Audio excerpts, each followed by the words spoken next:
Cross Lake. Man, Skipper is twice the size of Gilligan, and there are always jumping around. The professor is the quiet one.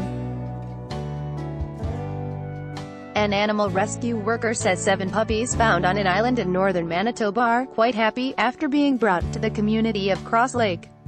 Deborah Vandekerkhoff says local men found the pups after hearing their cries. Ginger and Marianne might be the best looking, and Thurston Howell 3 and Mrs. Howell are enjoying the luxuries of the mainland. 7 puppies named after the characters on the Gilligan's Island TV show are recovering in a foster home after they were rescued from a tiny island in northern Manitoba.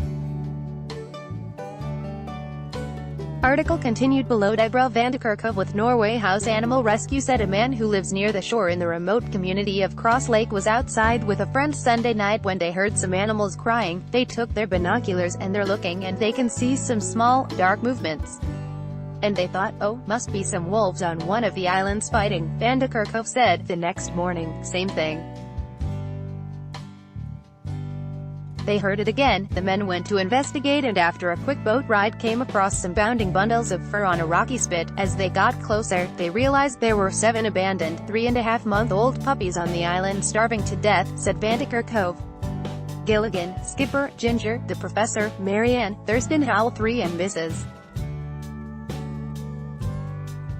Howell were taken by boat to a home in Cross Lake. The Canadian press, the Black Labrador Retriever mix pups were scrawny and scared, and the men and another rescuer spent the next few days ferrying over food as well as a doghouse until they gained the animals' trust. The last thing you want to do is bring them in if they're semi-feral and have them run away on you and they disappear, Vandekerkhoff said. Article continued below. The puppies were put in kennels on boats Wednesday night and taken to the home of a center volunteer in Cross Lake, where they are playing with toys and appear happy and healthy, she said. It was the foster mother and one of the rescuers who came up with the idea to name the pups after the 7 shipwrecked castaways on the classic sitcom from the 1960s, Vandekerkhoff said. And it has worked out perfectly. As the puppies began to show their personalities, the 3 females and 4 males were matched with the characters. The puppies will soon be transferred to Winnipeg, Vandekerkhoff said, where they will be put up for adoption.